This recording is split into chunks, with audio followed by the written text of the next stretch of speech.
l'insécurité dans l'est du Congo, on en parle encore. Bunagana, plus de 90 jours sous les bottes des Rwandais.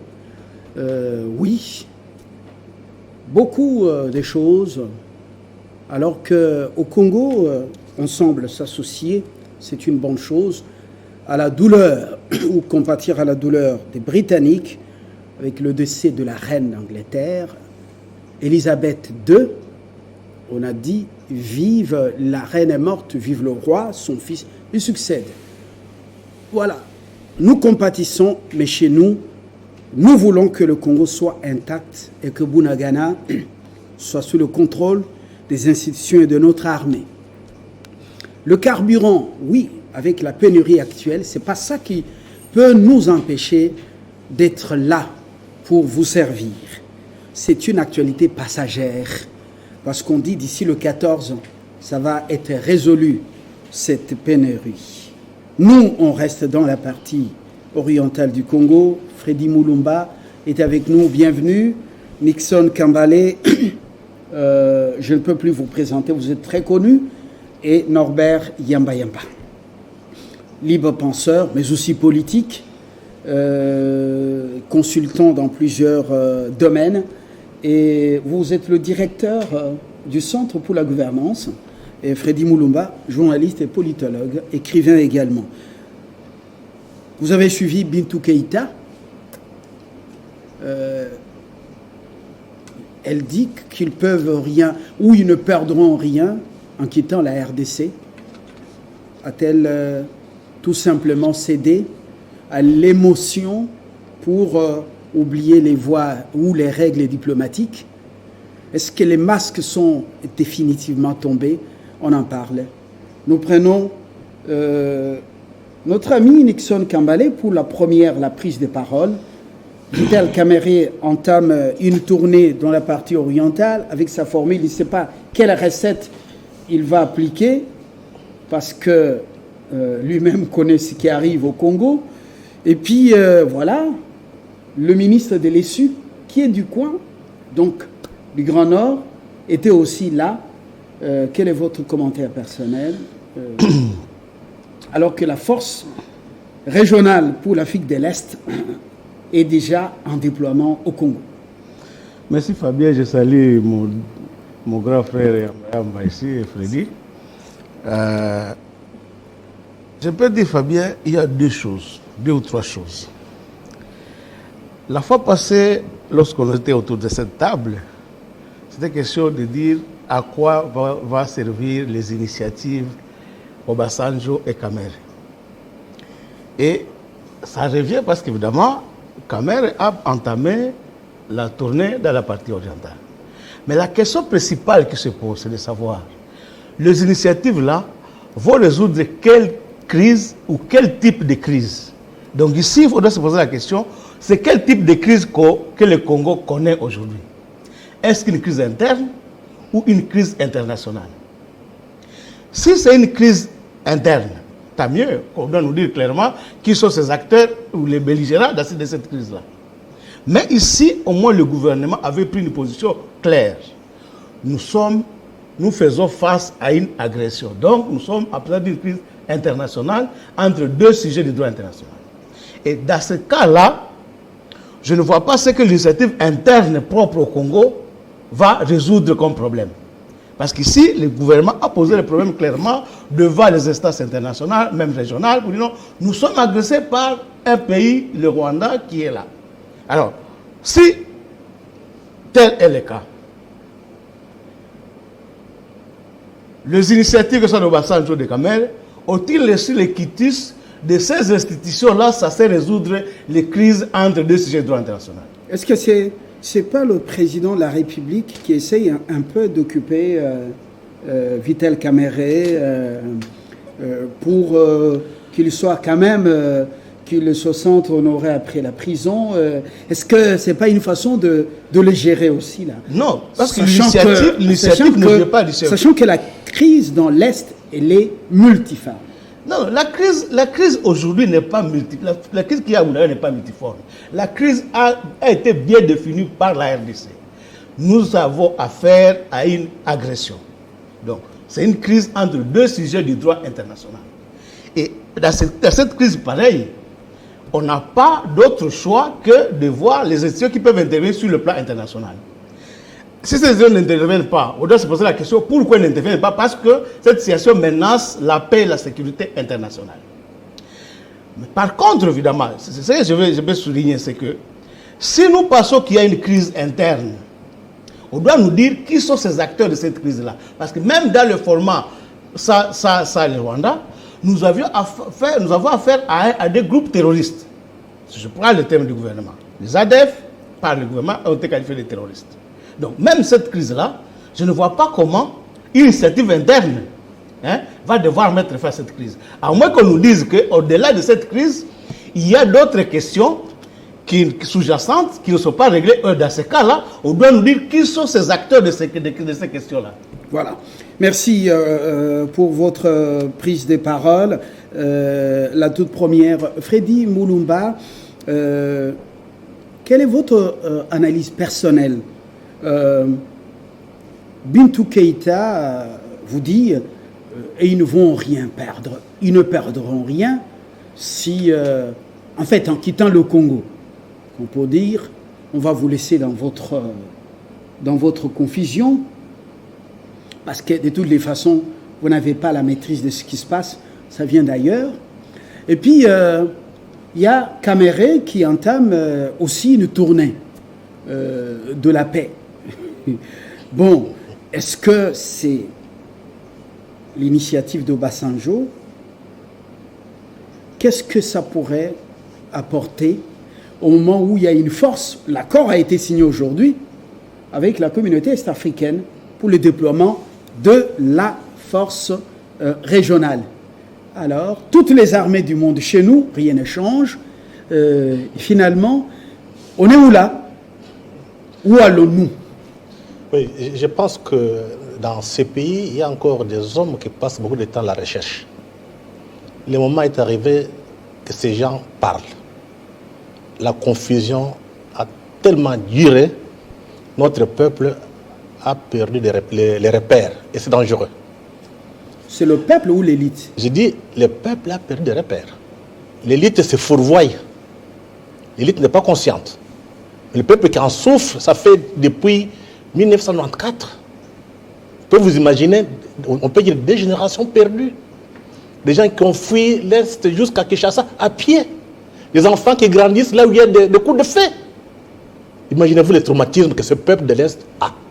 Ça signifie que si vous avez une élite consciente, quand on dit consciente, une élite proche du peuple, il doit faire par tous les moyens pour trouver une solution. Mais le problème, c'est quoi? On n'a pas encore compris à quoi sert l'ONU aujourd'hui. L'ONU n'est plus encore l'ONU des peuples. L'ONU s'est métamorphosée en 1999 avec l'arrivée à la tête, donc comme secrétaire général, Kofi Annan.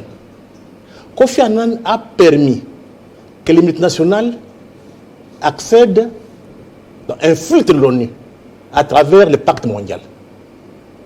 Or, ces multinationales défendent les intérêts privés. Ils ne défendent pas les intérêts publics. Donc en entrant, ils ont brûlé les cartes. Et curieusement, quand Kofi Annan a terminé son mandat, il s'est retrouvé comme membre dans le conseil d'administration de Davos, forum qui se tient en Suisse. Pas un fait de hasard. Donc je voudrais que nos frères qui ont été à l'école des Blancs comprennent. C'est une pression détail, ce sont eux qui avaient initié l'affaire de Genève avec la MOCA. Il y a un lien, quand vous voyez celui qui était ici, le secrétaire général qui était, le représentant du secrétaire général qui était ici. L'anglais là. Alain Dos. Ce n'est pas par exemple qu'il s'est trouvé là-bas. Donc nous devons être lucides. Nous sommes dans un tournant historique. Continuons. Nous les faisons mal, on est perdu. Les multinationales ont infiltré l'ONU. L'ONU n'est pas ce qu'elle était. Il faut se méfier. Deuxième chose qu'il faut relever ici, il faut quand même rappeler l'histoire. Ce n'est pas la première fois que l'ONU arrive. En 60, ils sont arrivés avec l'ONUC. Ils sont partis comment?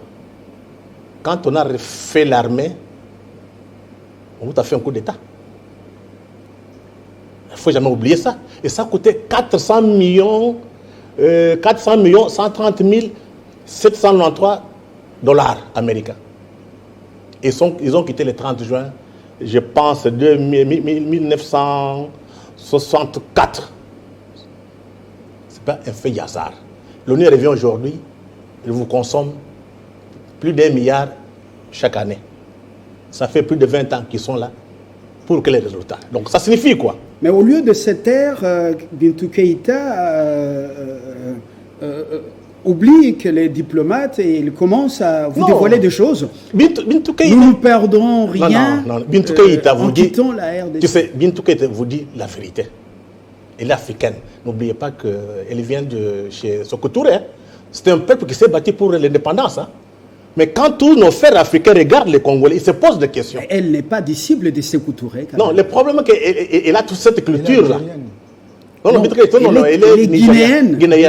Oui. La Guinée-Conakry. Conakry. Oui. Donc il faut voir tout son passé. Et la plupart des hommes d'Africains qui nous regardent, ils se posent des questions.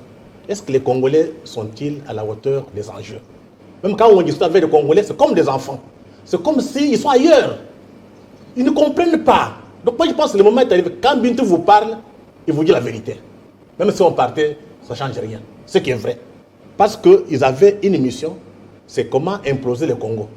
Maintenant, ça devient très difficile compte tenu des mutations géopolitiques où les enjeux commencent à changer.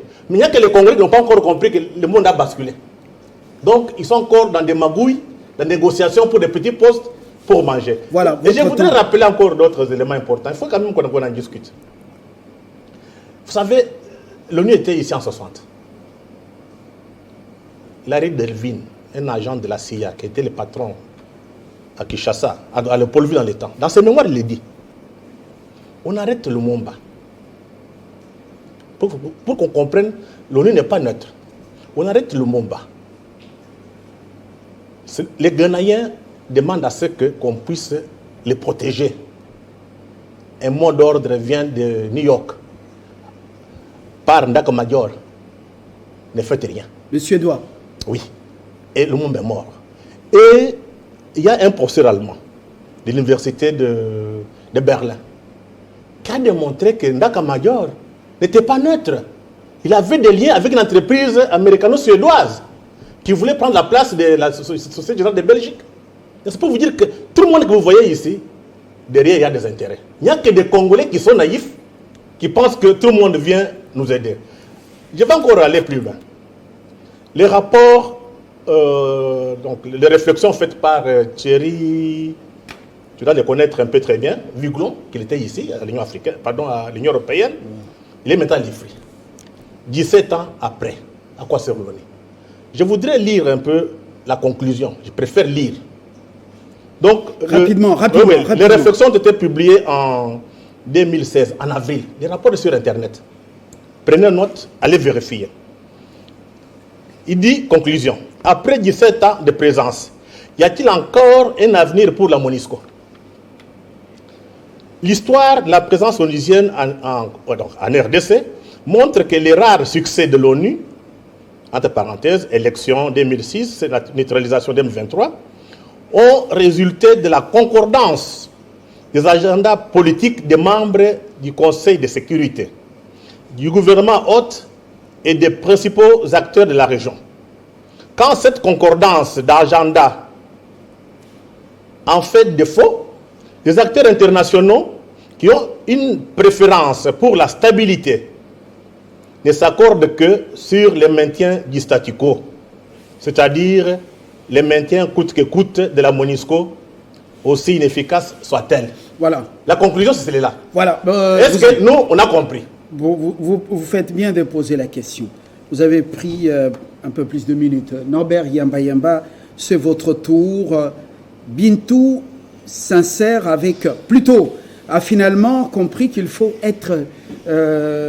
faut rester africain et dire aux Congolais la vérité, ou bien elle a piqué la colère, elle a tout lâché quand même. Merci beaucoup. Bintou, c'est la représentante du secrétaire général. Et vous savez que l'impérialisme n'a pas de couleur. On peut être de couleur noire, mais on représente les intérêts. Et on ne peut pas non plus vous confier des responsabilités si vous ne jouissez pas de la vision et de la philosophie de ceux qui, véritablement, aujourd'hui, sont en train de régenter le monde. À la question de savoir, est-ce que Bitou a raison ou a tort? Je dis, elle a raison.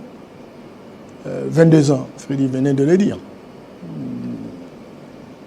22 ans. Il a dit la plus-value de ce que représente la composition de l'ONU aujourd'hui, la présence des multinationales, qui deviennent plus puissantes que certains États. Et leur vocation, c'est de piller les ressources. 22 ans de pillage systématique. Ils s'en foutent éperdument du nombre de morts. Il n'y a pas que ça. Et puis bon, je m'excuse beaucoup. L'espionnage, ils font des rapports à leurs États et aux autres organismes. Tous les renseignements secrets concernant le Congo. Ils donnent tous les détails. Tout à fait, mais c'est justement... On est infiltré jusqu'à la moelle épinière. Le monde que nous vivons est un monde qui a été organisé par les vainqueurs de la Deuxième Guerre mondiale, dont le pilotage est assuré par les États-Unis. Aujourd'hui, il y a une sorte de recadrage et de revisitation de ce qu'a été la situation avant 90. Et donc, dans ces montages, ils ont mis en place un certain nombre d'instruments de pénétration et de domination. Ces instruments de pénétration commencent par l'ONU, l'Organisation des Nations Unies. Cette organisation défend les intérêts. Jetez un coup d'œil sur le budget de l'ONU. Vous allez voir qui donne plus. Mais qui donne, la main qui donne est toujours au-dessus de la main qui reçoit. Et donc c'est une institution qui a pour eux. Freddy l'a dit en 1960. N'est-ce pas, l'ONU a été venu ici. C'était l'ONU à l'époque. Oui. Et avec, n'est-ce pas, l'appel du gouvernement congolais, c'était Lumumba à l'époque, etc. Mais c'est toujours ces intérêts-là, lorsqu'on a estimé que Lumumba défendait d'autres intérêts que les leurs, eh bien, écoute, c'est la même unique qui s'est retournée contre Lumumba. Et c'est la même stratégie qui a été faite pour prolonger naturellement le départ de tous ceux qui se présentaient comme panafricanistes et comme nationalistes africains. Et c'est l'ONU qui avait justement mis du sable dans la machine de l'URSS pour ne pas venir au secours de Lumumba. Tout à fait. C'était l'ONU. Oui, donc c'est dans cette vaste complotation, etc., on a fait partir Kwame Nkrumah,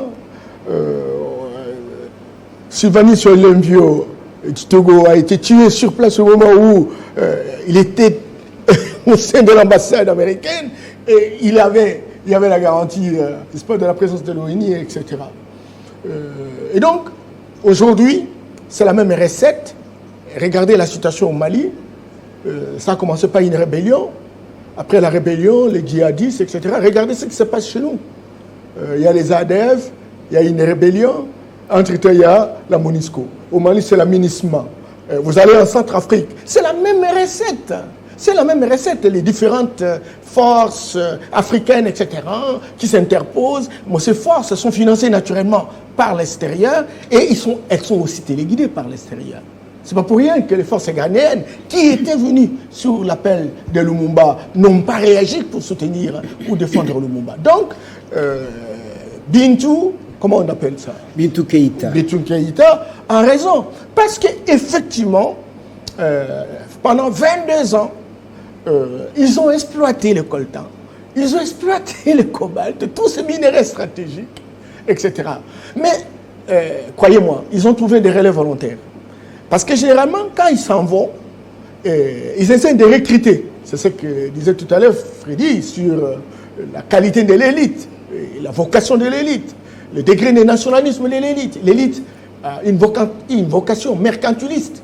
Mais qu'est-ce qui fait que, question caresse mon esprit, qu'est-ce qui fait que même les beaux parleurs avec des idées qui tiennent la route, des gens formidables. Dès qu'ils arrivent aux affaires, une petite parcelle de responsabilité ou grande, c'est le contraste. Vous ne reconnaissez plus les mêmes personnes. Qu'est-ce qui se passe? Non, parce que alors on fait des alternances sans alternative. Alors maintenant, et quand on se passe de relais, entre guillemets. Bien, oui, bien entendu, mais je dis qu'en fait, si on n'a pas une vision claire parce que nous devons être et que nous voulons fonctionner par rapport à la vision de ce que les autres voudraient que nous soyons, à ce moment-là, c'est très, très, très compliqué. Et alors maintenant, quand on vient, on ne se pose pas véritablement des questions pour dire pourquoi ça fait autant de siècles, nous sommes toujours dans une situation où on continue à nous utiliser, à nous instrumentaliser, à nous clochardiser. Qu'est-ce que nous devons faire à la place? Et je reprends, comme toujours, il faut notre propre paradigme. Et alors maintenant, il faut avoir une élite qui sait véritablement... Là, vous allez le faire dans la conclusion. Je vous pose une question. Les conseils, les différentes rencontres, les différentes réunions ordinaires, extraordinaires du Conseil de sécurité de l'ONU n'ont rien apporté au problème du Congo. Nous parlons du Congo, nous ne parlons pas de ce qui arrive au palais au palais royal en Grande-Bretagne. Je me dis, cette autre rencontre de septembre à New York, là, je crois qu'il ne faut même pas s'attendre à quelque chose. C'est une promenade pour les grands, pour se retrouver, parler au monde et tout ça. Tant qu'on vivra dans un paradigme hérocentrique à rentabilité instable, ce paradigme permet à l'Occident d'être propriétaire de tout et de rien. Et tant qu'on n'aura pas véritablement apporté une sorte de révisitation par rapport à ce paradigme, où on a besoin de nos minéraux, et même s'ils sont absents, l'ONU peut partir, mais ils vont trouver des relais, c'est qu'ils vont continuer la guerre. Vous savez, les États-Unis, plus de 244 ans de guerre. Non, plus de 244 ans d'indépendance. Et 241 ans de guerre. La guerre aujourd'hui, c'est la plus grande industrie, très plus rentable. C'est que très clairement, les gens préfèrent la guerre que les industries. Parce qu'en réalité, lorsque vous regardez ce qui se passe au Nord Kivu, à Walikale, à des moments, j'ai dû passer 3 nuits là-bas. Je vois le soir la route qui a été construite par les Chinois, etc. Les Chinois aussi entrent dans la danse, vous imaginez. Donc, tant qu'on n'aura pas véritablement inventé un autre paradigme, un autre schéma, pour nous, assumer notre autonomie, assumer notre leadership, si nous allons toujours tenir compte des méthodes et des approches... Et tout ça, c'est pas préparé à l'interne, Norbert Yamba. On n'a pas un peuple préparé à ça. L'élite, c'est une élite de jouissance. Ils n'écoutent que la voix de ce nombril. Quelques-uns se distinguent. Ils ont les soucis du Congo. Vous n'avez qu'à voir hier, quand la reine s'est éteinte, tous les statues. La plupart des statues, c'était la reine. Alors que les mamans qu'on massacre ici, là-bas, on ne place même pas son frère, sa soeur congolais, quelque part pour dire, regardez comment on a massacré dans les statues. Les gens sont dans leur discussion. C'est ça. Est-ce que juste une minute pour dire que c'est le début du commencement. Quand on ne commence pas quelque chose, on ne commencera jamais. Ne croyez pas que le travail que vous faites là, c'est un travail perdu. Ah non. Le travail a commencé avec notre frère Freddy Moulumba. On a inoculé ça dans les universités. Aujourd'hui, la télévision qui restait encore en retard est en train véritablement d'emboîter les pas. Et si ces discussions se font, et que chacun apporte dans les différents cercles, je pense qu'on aura inoculé un esprit. Cet esprit va se consolider jusqu'à ce qu'on va préparer de voies de sortie des crises. Mais il ne faut pas chercher ça de manière mathématique. Hein. Oui, Nixon. Merci Norbert. Nixon, évidemment, nous sommes à un moment très délicat. Washington félicite le président Tshisekedi pour l'évolution du processus électoral pour le rendez-vous de 2023 et puis accorde combien? 13 millions. 13 millions de dollars. Ça me fait rire. Ça me fait rire. Alors que Bunagana est sous les bottes de l'armée rwandaise, depuis que Blinken est rentré à Washington, on ne sent... Il n'y a rien. Il n'y a rien. Mais on presse ici, Kinshasa, à organiser les élections. Finalement, là, je ne comprends plus rien. Fabien, c'est que je suis Kagame est rentré dans les bonnes grâces. Je suis le plus heureux sur cette table, avec les interventions de Freddy et de Norbert. Pourquoi? Parce qu'au moins, on est revenu sur le vrai problème. C'est la responsabilité du Congolais. Tout ça se résume à ça. Qu'est-ce que nous avons fait de ce pays depuis le 30 juin 60? Tout ce que nous avons fait, c'est imiter les Blancs, quitter nos bidonvilles pour venir à Gombe. Et si bien que 60 ans après, nous faisons le même schéma. Nous allons à Gombe. Pire, et nous rentrons. On nous chasse tous de la Gombe. Oui. Et vous voyez comment on achète à la Gombe. Même les concessions et les temples. Ouais. On nous chasse de la Gombe pour nous renvoyer à Bumbu, voilà. Selemba, autres. Donc, même à Bandal, on nous suit. Il y a des boîtes de nuit, des étrangers. Regardez comment on nous chasse de la Gombe. Oui. Pour vous dire que qu'est-ce que nous avons fait de notre pays? Vous avez parlé de la session de septembre des Nations Unies. Oui, ça commence le 13. L'agenda est connu. Est-ce que les Congolais figurent sur cet agenda-là? Non. Qu'est-ce que nous avons fait pour nous faire figurer ça? Rien. Nous déplorons ici la confusion que Frédéric a parlé ici. C'est évidemment, ça commence par là. Quand nous allons à Nairobi, on nous dit qu'il y a deux volets dans la crise à l'Est. Interne et externe. Externe, crise militaire, c'est les États, les forces là qui vont venir. Comme si ces forces-là n'existaient pas. D'autres sont déjà là. Les Burundais sont déjà là. Et les Ougandais sont là. Oui, les Ougandais sont là. Okay. Les Rwandais aussi sont concernés. Oui. Précisez pour les téléspectateurs. Mais les Rwandais, dans cet accord, les Rwandais viendront. Mais les Rwandais, il est dit qu'ils seront seulement à la frontière. Mais ils sont là. Alors, comment on peut être comme ça? C'est là où Freddy dit, et mon grand ici, Norbert, qu'est-ce que nous faisons, nous, Congolais? Quelle est l'erreur de l'élite? On nous presse là-bas, et nous applaudissons, et on nous dit maintenant ici, on doit nous réunir avec les groupes armés. Qui nous impose ça? Dites-moi clairement, ça doit être qui? Qui nous impose des choses comme ça? On ne nous impose pas. Un pyromane, on amène pour... nous y allons sans avoir notre agenda à nous. Robert a parlé de paradigme. Quel est notre paradigme dans tout ça? Notre agenda, c'est quoi? Donc on subit. Donc, nous subissons parce que nous-mêmes, nous mettons dans la position de subir. Donc c'est à nous de nous relever. Fabien, je vais faire un petit rappel. Le gouvernement dit, nous faisons face aux terroristes. C'est le président de la République qui dit non, nous faisons face aux terroristes.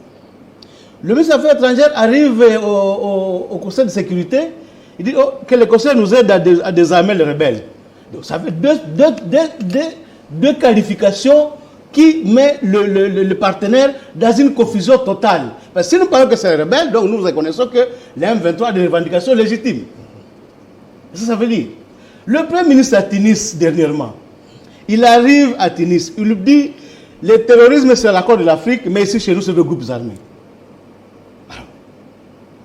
Les autres qui sont avec nous, ils vont passer à quoi? Donc, c'est là la confusion dont Freddy a parlé. C'est là l'absence du paradigme dont vient de parler Norbert. C'est à nous, quand nous disons, nous devons nous interroger, est-ce que nous valons vraiment, hein?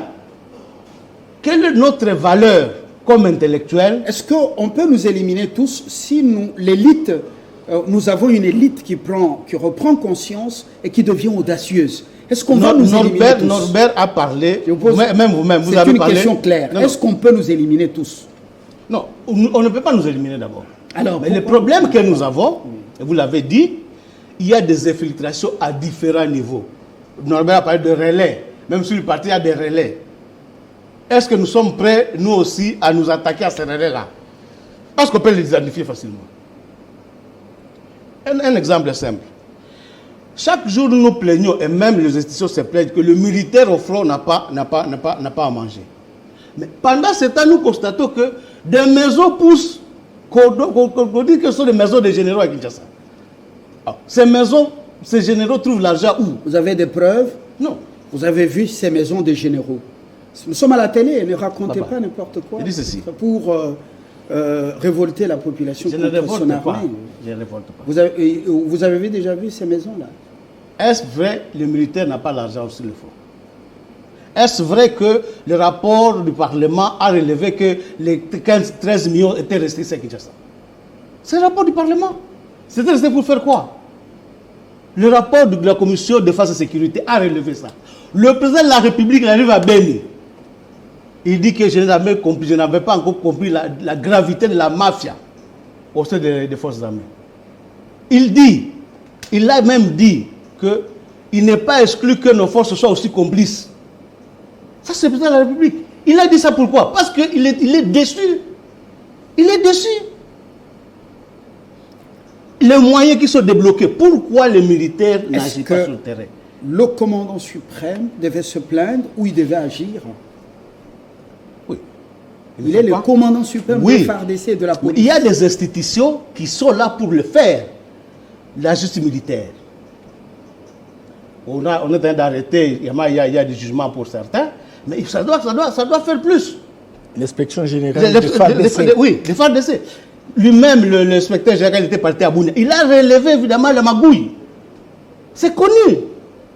Et des rapports sont là, les rapports officiels. Mais pourquoi on n'agit pas? C'est ça la question. Pourquoi on ne punit pas? Tant qu'il y aura l'impunité totale, rien ne marchera. Alors cette guerre, Freddy Moulumba, c'est un fonds de commerce et à l'interne, fonds de commerce politique et les affaires, donc les finances et l'économie, et en même temps un fonds de commerce pour les multinationales et les politiques en Occident. Je suis d'accord avec nos deux amis. Le problème, c'est nous-mêmes. Personne ne nous a empêchés de défendre nos intérêts. C'est nous-mêmes. J'étais à Washington en 2014, au département d'État. J'ai défendu le Congo, j'étais contre la balkanisation. Après discussion, une dame m'appelle de côté, elle s'occupait de la sécurité. Elle me dit ceci: Freddy, on est inquiet pour votre pays. Il n'y a pas un leadership qui émerge. Ça signifie quoi? Il n'y a rien, il n'y a pas une d'élite. distraction. C'est la vérité. Mais il n'y a pas d'élite. Si vous-même, vous entretenez Kagame non. avec ce qu'il y a avec des regarde, là-bas, l'usine d'or au Rwanda. J'ai dit ceci, qu'on tombe pas dans la facilité. Notre élite est très faible. Parce qu'on les voit quand il y a des discussions. Les gens ne préparent pas les dossiers. On ne fait pas appel à des spécialistes. Les gens vont aller pour toucher des commissions. Quand je parle de leadership, il faut parler en termes de leadership collectif. Ce n'est pas un individu. Le président a parlé très clairement. Il vous a dit, le Rwanda, c'est un pays agresseur. Il a parlé partout. Est-ce que ceux qui travaillent avec lui les suivent? Pourquoi aujourd'hui, les ministres, les journalistes, les intellectuels, les vendeurs de bouche et autres, pourquoi les gens ne peuvent pas reprendre ces discours du président endossés? Et ça va créer ce qu'on appelle les rapports de force. Il a parlé, c'est fini. Il y a tellement de contradictions, nous devons mettre face là. Et c'est une occasion aujourd'hui de profiter, de voir que le président de la République, c'est la seule personne la mieux informée. Chaque matin, là, toutes les situations. Mais quand il vous parle comme ça, vous allez faire comment? Nos amis qui sont en politique, qui font la politique, la première chose à faire, c'est comment détourner l'argent pour construire des maisons. C'est anormal. Quand vous dites aux gens, il y a 20 millions de morts à Kinshasa, 22 ans de guerre. Regardez à travers la ville. On construit à tout moment. À la Goma, là où il y a encore des gens qui ont encore de l'intelligence, on doit se poser des questions. Est-il normal au moins? Je pense que la grande difficulté ici, ça ne date pas d'aujourd'hui. Il y a Thomas Kanza qui avait publié un livre, hein, donc on a traduit un peu en français en retard. Ascension et chute de Patrice Lumumba. Il est arrivé à une conclusion. Le problème, le drame, la tragédie congolaise, il y a deux choses. C'est d'abord l'extérieur. Dans les temps, il paraît des Belges qui n'ont pas décolonisé la mentalité. Ils sont restés du temps colonial. aujourd'hui, je pense, c'est remplacé par ce qui était à Berlin en 1885. Mais l'autre côté, il dit, c'est le leadership congolais. Les gens, quand ils prennent le pouvoir, ils ne savent pas à quoi ça sert. C'est un constat qu'il a fait en quand il travaillait avec Lumumba. Oui, c'est 60. En 60. Il a vécu tout ça. Des négociations. Quand il a négocié avec les gens de l'ONU, il était acteur. Il vous écrit. Alors, Demandez à nos hommes politiques qui se disent politiciens combien ont lu ce que Kanza a écrit. Une élite se forme. Je vous prends un exemple précis. L'Union soviétique, quand elle s'est désintégrée, il y a une penseuse, une historienne française, Hélène Dancause, je pense, Hélène Dancause, qui a dit la chance de l'Union soviétique, quand il y a eu la transition, c'était qu'on a eu la chance d'avoir un homme comme Boris Yeltsin, mais il s'est entouré des élites de qualité, qui savaient lire l'histoire et orienter. Mais aussi la population russe, c'est une population qui a une culture. Mais venez chez nous ici, regardez nos médias, regardez les histoires entre hommes politiques. Mais c'est un vide. Est-ce que nous devons continuer avec ça ou bien ça doit changer? Freddy Mulumba, dans la praxis, les médias cherchent, tentent de sauver la face. Mais regardez la chaîne nationale. Vous avez été là, regardez. On sait dans quelles conditions vous avez fait partir de là. Mais quel est le contenu et qu'est-ce qu'il y a là-bas? Quel est le travail qui dirige ce média? Je ferme la parenthèse. Mais écoute, je ferme la parenthèse. Non, je ne voudrais pas entrer dans ces débats-là. Moi, je ne vous demande pas de réagir. Les polémiques ne nous avancent pas. Je voudrais apporter encore des éléments. Je vous parle ici, il faut que l'élite congolaise lisent. Actuellement, il y a des personnalités importantes dans le gouvernement de Biden. Vous avez Samantha Power et Susan Rice. Samantha Power est à la tête de USAID. Susan Rice, il est dans l'institution de, je pense, le ministère de l'Intérieur. Ils ont publié leur mémoire. Toutes deux étaient dans l'entourage d'Obama. Ils étaient tous représentantes des États-Unis d'Amérique aux Nations Unies. Je préfère montrer aux gens, mes frères congolais, ça ne coûte rien. Lisez. Quand vous lisez ces gens, c'est ça la force des Occidentaux. Après avoir quitté un emploi, ils écrivent. Parce que quand vous lisez maintenant, vous savez avec qui vous pouvez discuter. Bon, donc faisons un effort. Ça change quoi la Gambienne? Comment Non, c'est encore guinéenne. Non, on parle de la Gambienne à la tête qui était à procureur de la CPI. Ah ouais, ouais. Comment il s'appelle encore? Madame Fatou Bensouda. Mais elle a dit aussi que l'affaire de Gbagbo c'était un complot. Mais elle vient le dire quand? Quand elle était là, l'africaine. Bon, il y a un souci.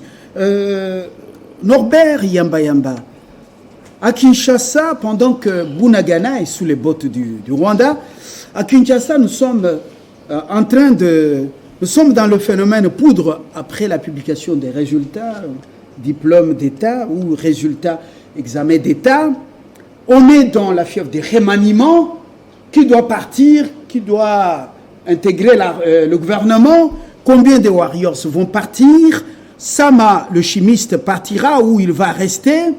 Et puis, nomination dans les entreprises. On est dans ça.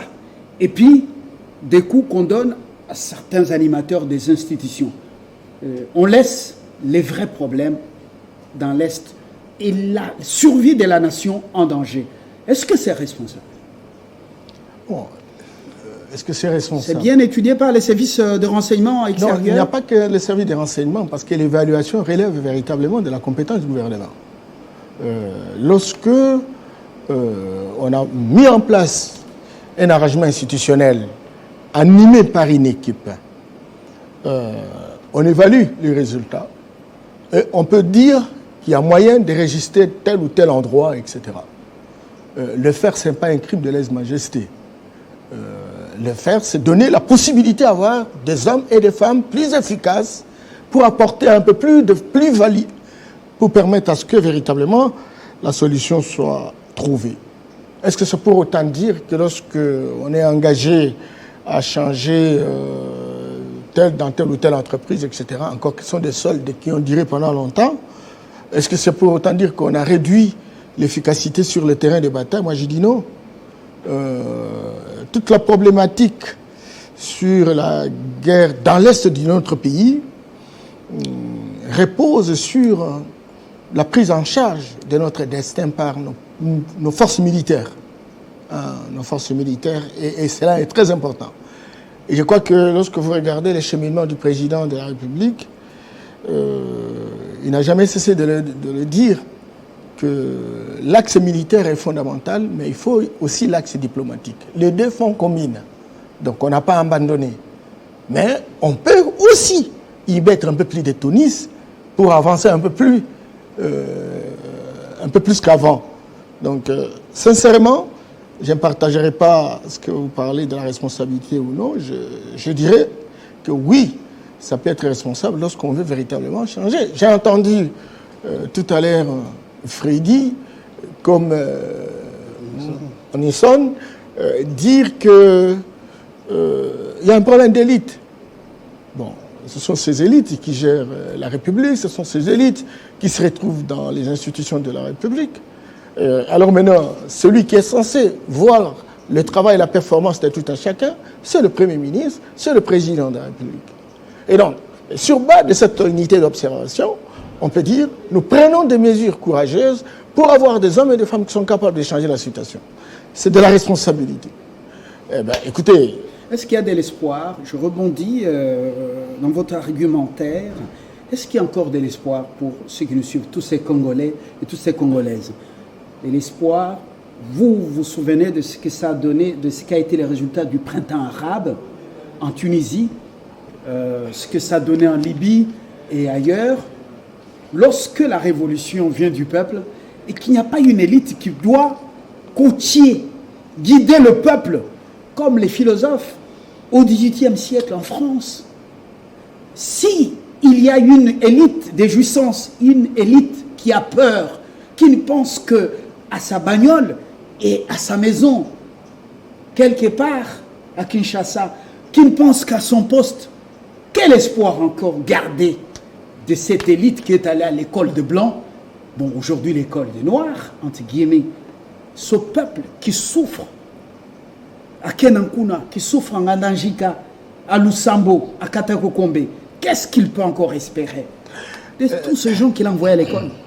Fabien, oui. Cette question est la plus pertinente. J'ai l'audace de vous poser cette question pour ce que nous sommes. La question là est la plus pertinente. Oui.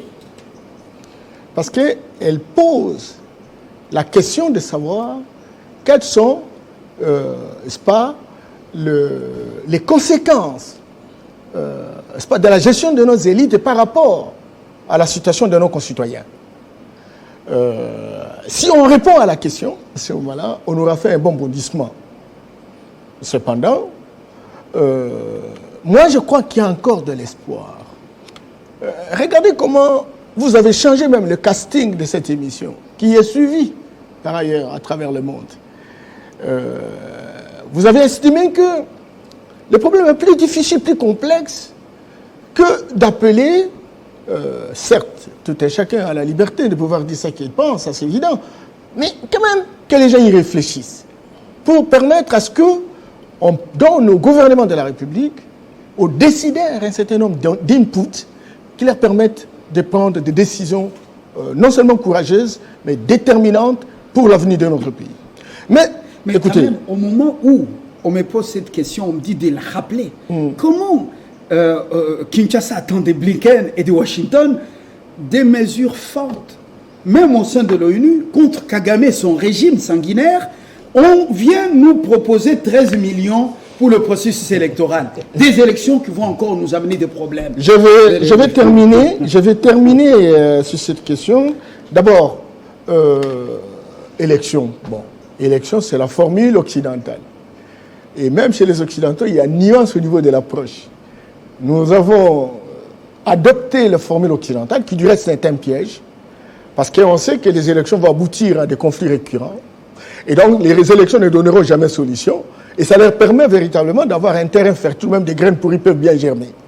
Donc, on n'aura jamais, encore qu'il faut inventer un paradigme, il faut inventer un système, il faut inventer un modèle. En français facile, qu'est-ce qu'il faut faire?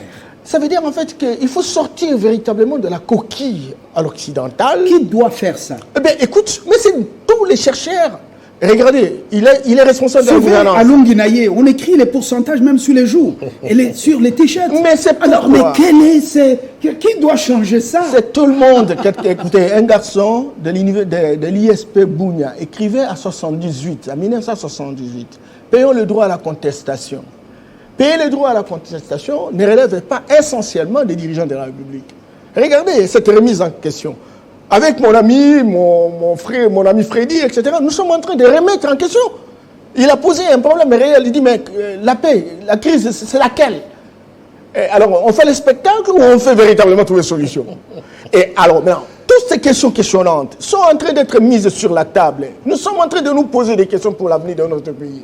Parce que nous avons fonctionné pendant des millénaires avec les systèmes occidentaux. Des siècles, je voulais dire. Et donc, ça n'a pas donné de résultats. Aujourd'hui, il faut que des discussions à l'intérieur des associations, dans des universités, vous les journalistes, même les thématiques que vous choisissez. Les décideurs ont toute oreille à toutes ces propositions des sociétés savantes, la société civile, pour impulser vous donniez l'impression, la dynamique. Fabien, vous donniez l'impression, le président de la République, il a passé tout son temps, n'est-ce pas, à se battre pour que le Congo fonctionne autrement. Il a l'oreille pour écouter. Certainement que, est-ce qu'ils sont nombreux, combien qui aiment écouter tout ce qui est dit? Mais ça commence par une personne et ça s'inocule justement jusqu'à se faire généraliser. Mais je voudrais terminer en disant, parce que vous avez dit, mais écoute, ça réussit dans le monde arabe, le printemps arabe et compagnie, etc. Attention. Nous n'allons pas faire comme les Arabes. Parce que jusqu'à preuve du contraire, vous allez en Égypte, ça n'a pas donné de résultats. Vous allez en Libye, ça n'a pas donné de résultats. Vous allez à Tunisie, vous ne savez pas donner de résultats. Inventons le système qui est le nôtre, qui est fondé sur notre culture, qui interroge naturellement les héritages traditionnels et qui nous permettent véritablement de réfléchir et de monter, de scientifiser quelque chose qui nous permettrait de faire en tenant compte de notre particularisme. Oui, tout est aussi question de casting de ceux qui doivent être dans la cour, tout autour du chef du gouvernement, le metteur en scène du programme du chef de l'État ou de la vision du chef de l'État, et de ceux qui sont dans la cour, qui chuchotent à l'oreille du chef, pourvu qu'il les écoute aussi. Alors tout ça, c'est pas quelque chose par baguette magique. Moulumba, tu es le mien, sois à côté, ou Yamba, c'est toi, le mien, sois à côté. Non, c'est la sélection rigoureuse.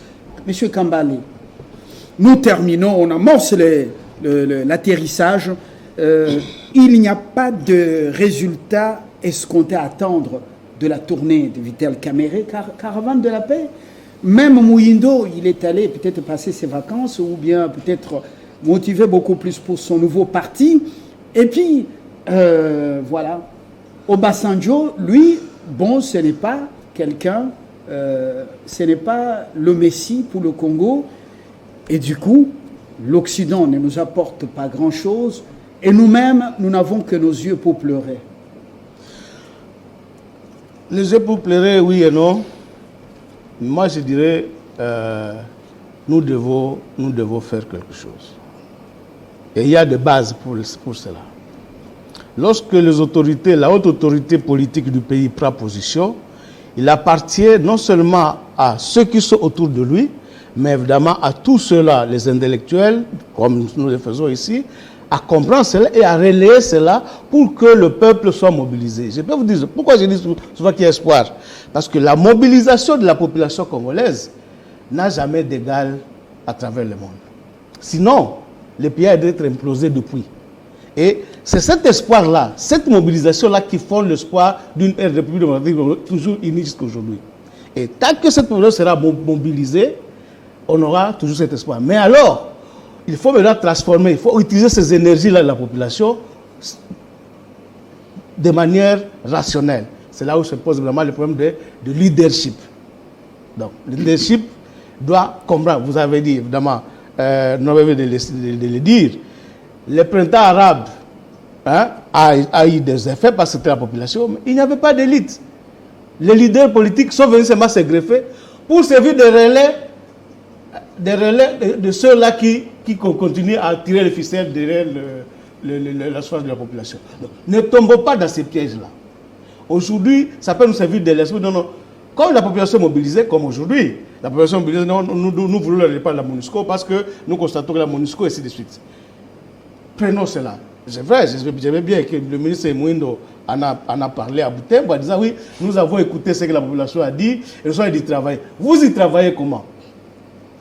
Vous y travaillez comment? Parce que si on reste dans le calendrier de 2024 pour le départ, vous n'avez pas travaillé. Alors voilà pourquoi j'ai dit l'espoir est là, mais il faut travailler pour consolider cet espoir et l'orienter dans de bonnes directions. Et c'est ça ce que nous demandons. Ils ne suivent pas, ils suivent. Parce que les émissions, quelles que soient les émissions, ils suivent. Je sais qu'ils suivent. Je sais qu'ils vont tirer quelque chose dedans. Mais évidemment, il faut toujours pousser. Il faut pousser. On y arrivera. Freddy Mulumba, justement, c'est donc l'atterrissage. On est en plein atterrissage. Il y a, on dit souvent, chat échaudé craint l'eau froide. Fort de l'expertise ou du malheur qui s'est abattu sur le Congo à l'époque de l'ONUC, Lumumba sacrifié. Fort de l'expérience de ce groupe armé qui se multiplie, au vu au su de cette mission onusienne qui dépense des milliards pour être ici. Et fort de ce qui est arrivé à Biarimana, alors qu'il négociait avec les soi-disant rebelles, à Arusha, ce qui lui est arrivé, non pas seulement à lui, mais aussi à d'autres dirigeants africains. Vous connaissez ce drame, avec les Français qui étaient là, qui veulent se racheter maintenant. Est-ce que nous devons continuer à vivre de cette manière? Le président monte, descend, sans savoir que, dans ce pays, nous sommes dans une situation difficile. Et puis, même pour lui-même, et puis pendant que cette MONUSCO cherche à partir, qu'est-ce qu'elle peut laisser ici de dangereux? Nous réfléchissons dans une approche impersonnelle. Oui, impersonnelle et prospective. Que faire? Donc vous avez posé la question sur l'espoir. Voilà. Moi, je ne perds pas l'espoir parce qu'il y a l'histoire. Vous savez, durant la colonisation, il y avait des gens qui pensaient qu'il n'y aurait pas de changement.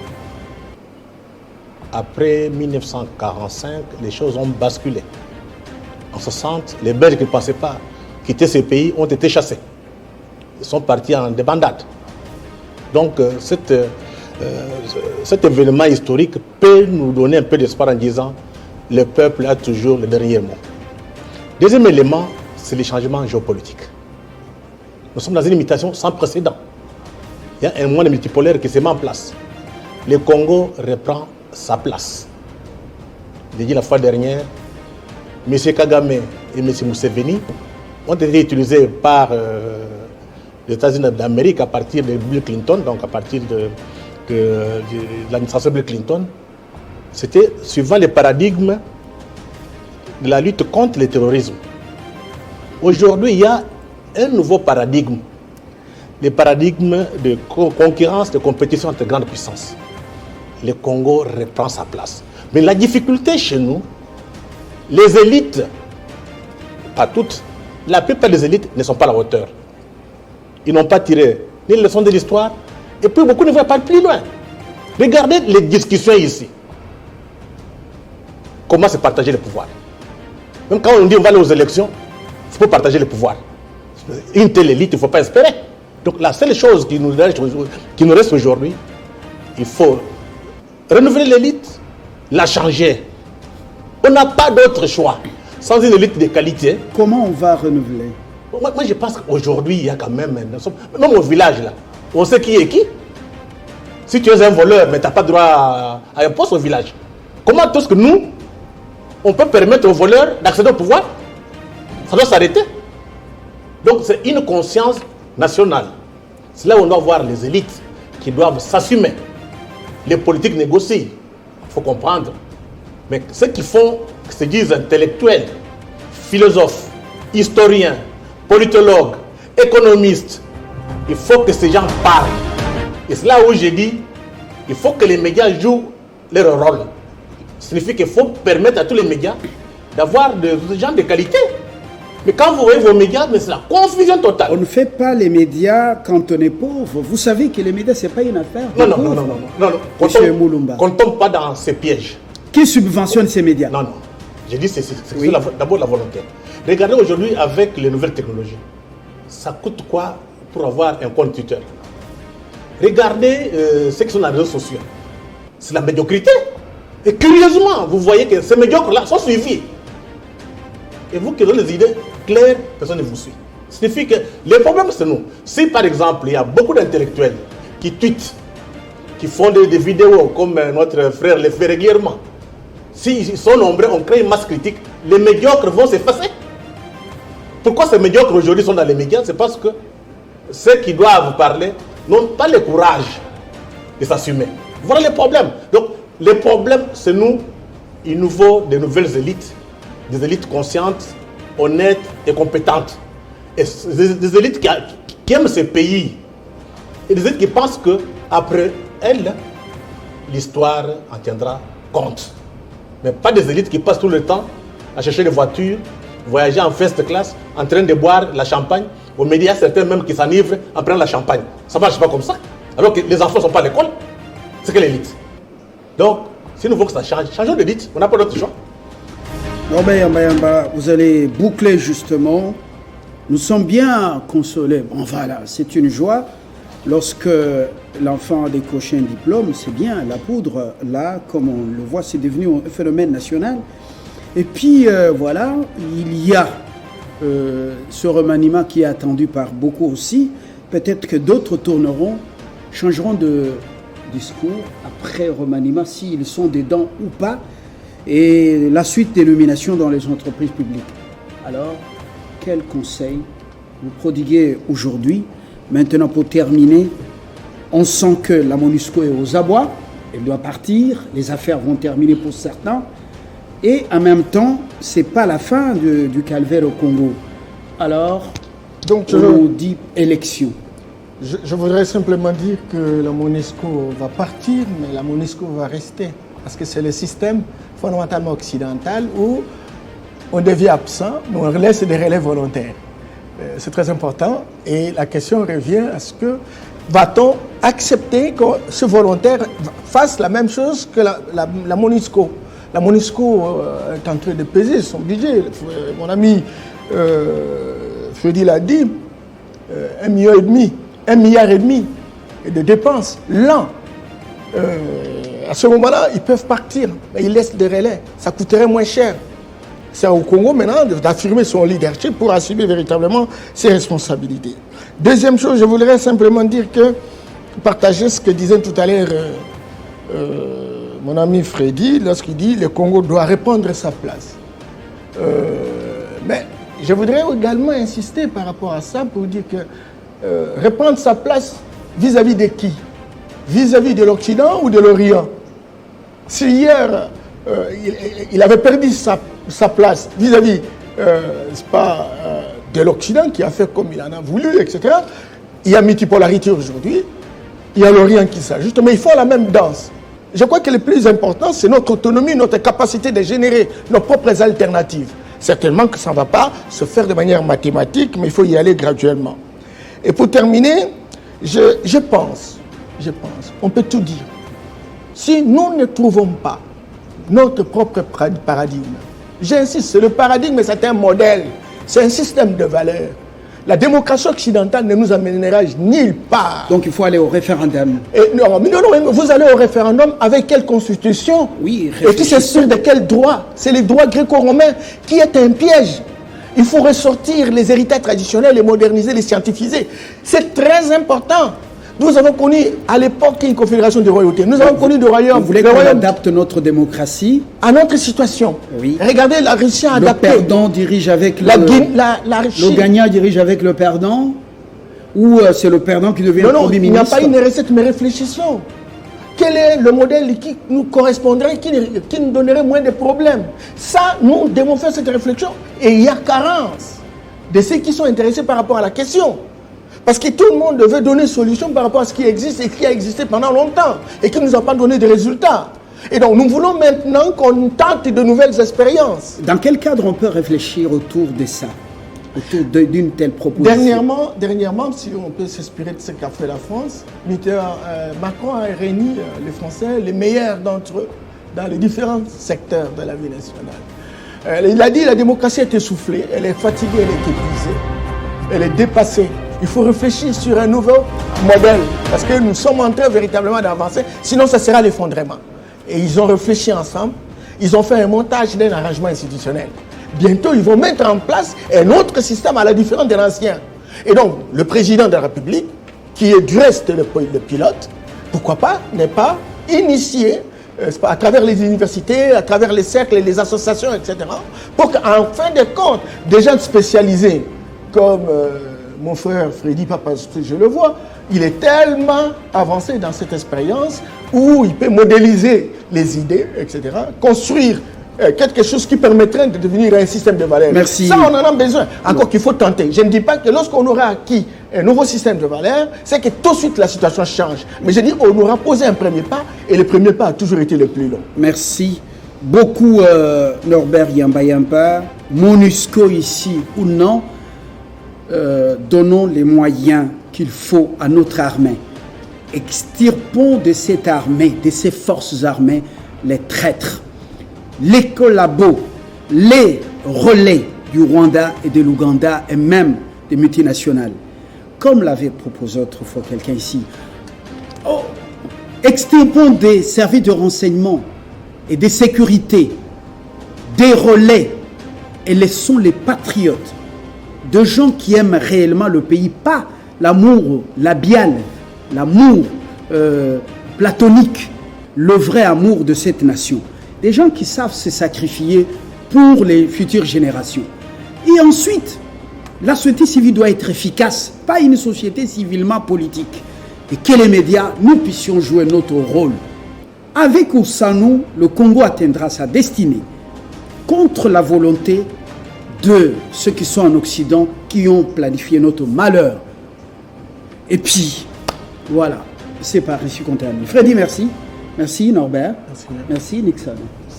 Merci à vous aussi d'avoir beaucoup réagi. On le voit, on était en direct sur YouTube. Beaucoup de réactions de votre part. Merci de votre confiance. À très bientôt. La rediffusion samedi à 9h, dimanche à 11h. Avec le même plaisir, nous vous retrouvons la semaine prochaine sur Télé 50. La République ou la nation au cœur des intérêts.